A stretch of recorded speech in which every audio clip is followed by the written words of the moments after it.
Hi, welcome back. I'm Melanie Tanko with Kypher, and today we're going to be talking about email. The title is This Is Not Your Father's Email.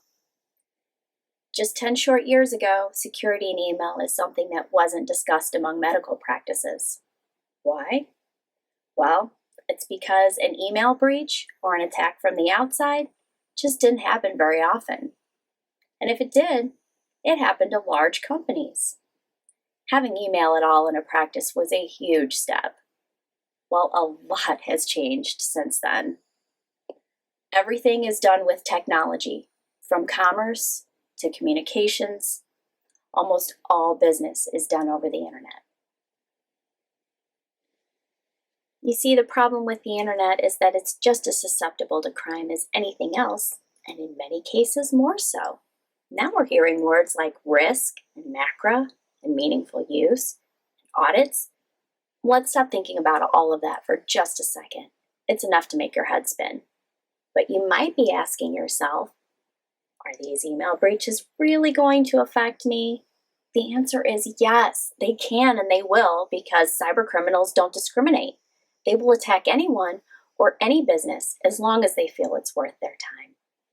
You know, famous politicians aren't the only ones that have email problems. So think about how this is going to affect your practice as we review the ways that email threats happen. First, let's discuss outbound security. How many emails do you send today? Who are you sending those emails to? What kind of information are in those emails? These are the kinds of questions that you need to ask yourself when reviewing your outbound email security.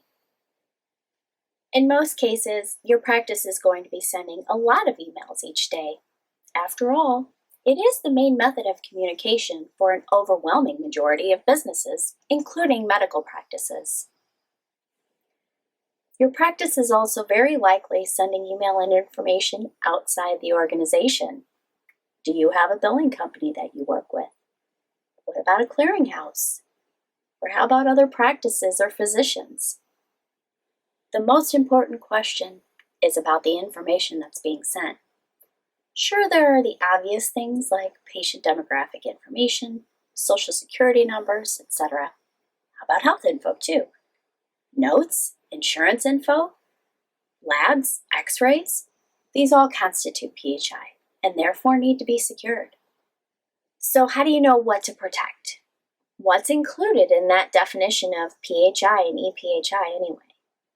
The truth is, the definition is so wide that many things are considered ePHI.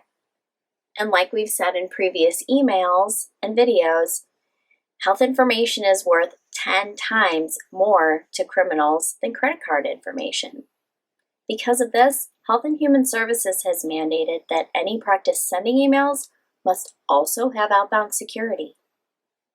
What is secure email? It's a layer of encryption on top of what you're sending.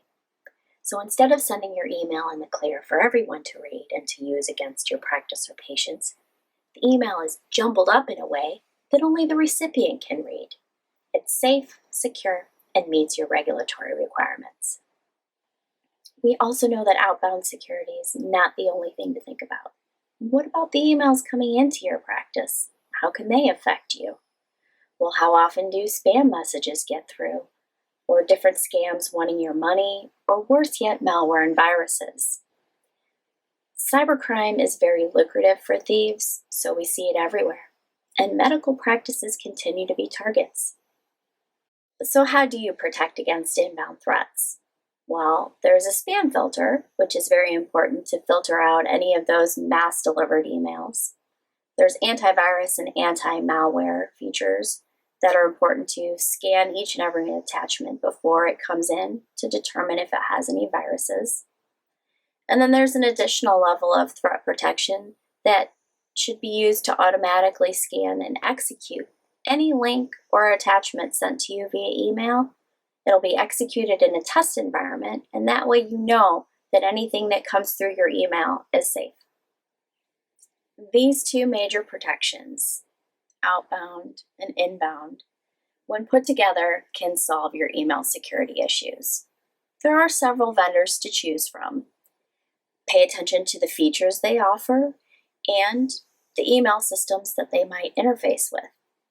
Some providers offer a cloud solution, and others hook up to your existing email system. Some companies might offer inbound only or outbound only protection, and some do both. There's a lot of options, but it's important that it be done for your practice if you're using email. You don't want to sweep it under the rug. Security is a major issue for medical practices, so give it the attention it needs. Thanks for tuning in. If you'd like to learn more about Kypher, go to kypher.com. Until next time.